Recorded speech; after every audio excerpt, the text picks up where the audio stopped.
very much for this opportunity, but I would first like to say that I am not going to dispute that there might be police corruption happening in there, but we are still saying that we are aware that there might be some police officials who are rotten. But we still would like to put it across that the community must come forth and report. And like I said, we are conducting operations in these areas. And illegal mining is not only in this informal settlement of Angelo.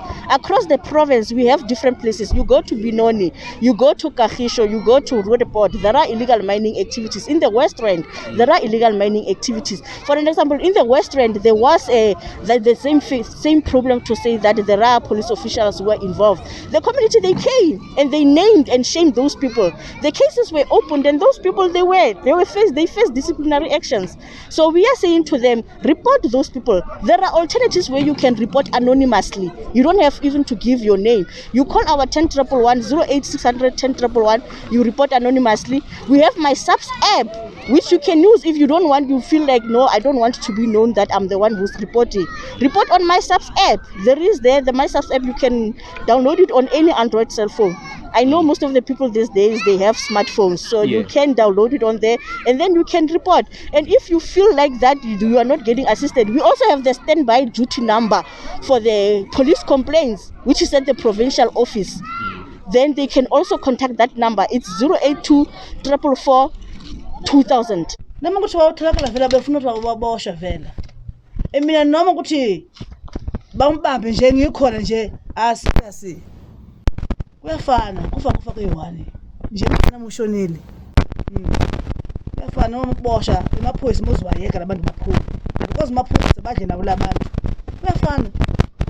Maphoyisa badle nabo labantu. Uzokuthatha namhlanje bahamba wababa bahlala ejele 2 weeks. Sasozophuma ukuyela ejele.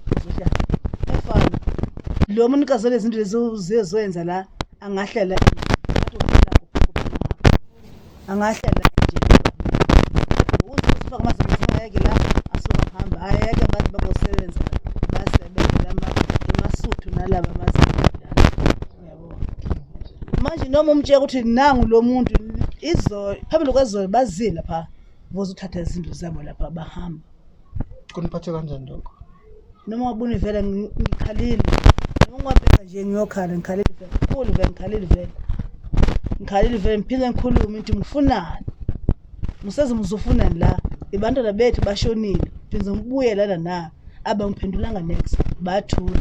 Thank you very much. My name is Raymond Tlayeti. I come from African Christian Democratic Party. I'm the national spokesperson of the party. This area is full of crime. Now the way people are living is difficult, but you have to assist the communities to organize themselves, to be able to assist you and provide them, empower them, give them resources and assure them that whatever they do here, they are protected with the police. But the police, unfortunately, they are found wanting. It is mentioned that some of them are found to be part of this illegal stuff, whereas they recover all these things. The question is where they go. The people we interviewed here said, no, those things will be back tomorrow. How do they know? It has happened before. You must answer the question, why are they back tomorrow when they've been taken away by the police? The police must respond. Who took them back? They must know. So we have a problem with that. Those police that are totally corrupt, they must be gotten rid of. The system, the government must see us in getting rid of the corrupt officials. Until we see officials that are corrupt arrested, convicted, sent to jail, then people are not going to be convinced that they can work with police. So that is our call as ACDP. You know, the issue of policing is not only for the police, you understand. People living here, they must be entrusted with not only being told that to report. When people report this kind of things, are they protected? The witness protection is very important for all the witnesses and the whistleblowers. That's why you have these people operating so freely. The whistleblowers are here, but they are saying, am I protected? They're very much aware. You know yourself that whistleblowers in South Africa, some of them have been killed. They've been killed because of doing because South Africa is not having a very, very strong protection for the protection unit or process or progress or method for the whistleblowers. Now, besides that, you can't just involve communities without empowering them. all right? Its protection is one of them, but you have to empower them as well to come together, to build themselves up as structures that will be working around these areas to be able to at least be vigilant of whatever is happening, and therefore be able to report that and work with the subs, work with the police. I think this one is even beyond the police now. Okay? The Premier even indicated that bringing the soldiers, it might be late, but it looks like it's going to be an option. Why can't we do that when the situation calls for that? Communities will be encouraged and they'll be bold enough to say, okay, I've got police, I've got the Sandaf behind me, then there's protection for whistleblowers, then we can be able to work with the system, be able to assist and get rid of this crime. To the government, I can ask the government to give a help for the job, because the problem is that it's not the foreigners who are making the Zama Zama. All of the people are making Zama Zama. It's the way to live, how they live, then to get money. Even the market shop that are there, they are depending on them. They are buying if the Zama Zama is working. Not that I'm promoting the Zama Zama to continue to work, but the government, if can try to get the job for the people, then it will be easy to stop the Zama Zama or make the Zama Zama to be illegal, then try to protect them with the way to work. Yeah, I think it will be better, because it's the only way that they get money. But how are people feeling now following this incident? Fearful?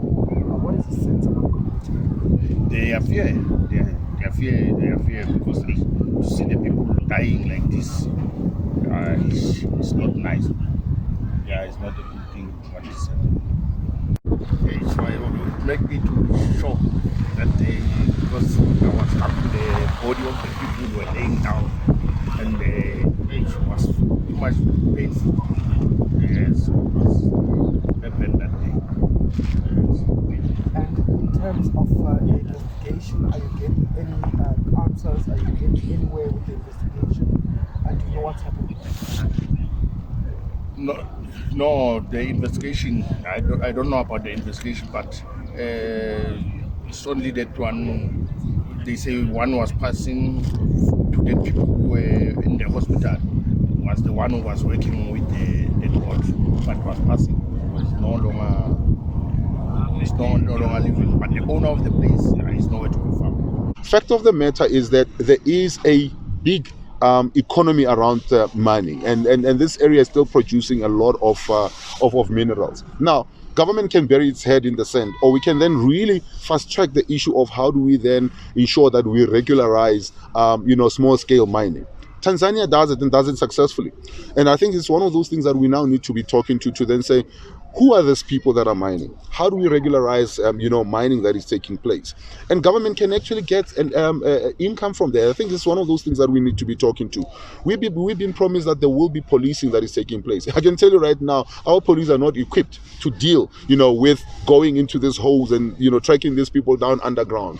We need to then be talking about how serious are we about ensuring that we're able to then train people to then deal with these issues of illegal mining, regularize it, and then ensure that going forward, government can actually then benefit out of this. The other thing that I think we need to be talking to is that, we're sitting here with an unfortunate situation where in this informal settlement, 70% of the people that are here are not South Africans. Now, that's the issue that we need to be talking to.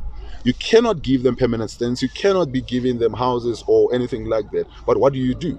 So are we talking about how do we then ensure that going forward, issues of border control is something that, gets to be dealt with? And there's a conversation that South African government is not having. So we only react when there's issues like this inside the country, but we're not addressing the issue of how do we prevent, illegal migration into South Africa. Now, South Africa cannot grow on its own without involving, skills that are coming from other countries. And I think that's a fact. But at the same time, you need to then say, how do you avoid illegal a migration that is taking place into South Africa. So these are conversations that we're going to need to have as South Africans, and actually as, from a government perspective, to then say you cannot only react when people are here and there's all sorts of disasters that are taking place. What are you doing to prevent disasters going forward, or actually from happening from now on going forward? The other thing is, how do we deal with the issue of safety while people are here? I'm told that somebody was actually shot again on Saturday while they were trying to probe into the illegal mining that is happening again. So you see that this is a vicious cycle that is taking place. Police were promised, they were not here. Even if they were to be here, they're ill-equipped to deal with the situation that is here. And I think those are things that we're going to need to address. And it's a conversation that I want to have with the Premier. And hopefully, we can get some straight answers and, some level of satisfaction that, this matter has been taken very, very seriously. And not just appear in front of cameras, make all sorts of promises, and then disappear, and then we don't follow up. The Premier, we heard him speaking this morning next to the hospital when he alluded to the fact that the situation of the Zama Zamas in this area has gone beyond the government's control. Now, we agree with him, because really, if the Minister of Police had a strategy to deal with this matter, I think we could be saying by now a number of people have been arrested. At least suspects could have been arrested, but we're not hearing that. What we are seeing on arrival here, we're shown all the equipment that the Zama Zamas are using, including even those gas cylinders. A number of them were. And when we interviewed some people living here, leadership, they said to us, you know what, that is nothing what to say. There's still a lot of this equipment that is hidden, but nobody can even point towards that because people are afraid. As soon as we get them, their lives are also in danger. Come up with another better strategy to deal with this issue of Zama Zamas, which is not only here, it's now all over South Africa. Now it means it calls for budget that will be focused in dealing with this matter once and for all. And one of the things that we know is the causative problem is poverty. It's not only poverty, unemployment. It's not only that, but also immigration. The people come to South Africa because they want to make a living. But how do they come to the country? Another problem. Our borders are very porous. Everybody comes in through any time, and there is no, mechanism used there to deal with these porous borders, and that is the problem. So the Minister of Department of Health, the Minister of Home Affairs, Minister Motsoaledi, they also need to come with better strategies to deal with this issue of immigration. Otherwise, we are going to be having this problem continuously. There will be no solutions. People will be dying like this. Innocent people, have died. Very innocent, those that are not involved because of these illegal operations of Zama Zamas. So ACDP is calling for the government to make sure that they come up with a better strategy, build up intelligence to look into this matter, right from the core, and then stop it from where it happens. Otherwise, for now, it's merely dealing with after effects, and it's not helpful. As the police, we are conducting operations, especially dealing with illegal mining. It's not the first time we came to this informal settlement called Angelo. Some time ago, we also came with the provincial commissioner himself. We even did the walkabout in the informal settlement. And there are also operations conducted in the district every Tuesdays and Thursdays to deal with illegal mining. It's not to say the police are not doing anything. But what I would also like to put across is that illegal mining, it cannot be the police only problem. It needs a holistic approach. We need other government sectors to come in and work together with us. We also need the very same community, because when we came here in Angelo settlement, we spoke to the communities. They even gave us some of the places where we even went there and we raided and we disrupted the illegal mining activities. So it's not to say that the police are not doing anything. As the police, we are on the ground, and with the resources that we have, we are doing what we can with the resources that we have.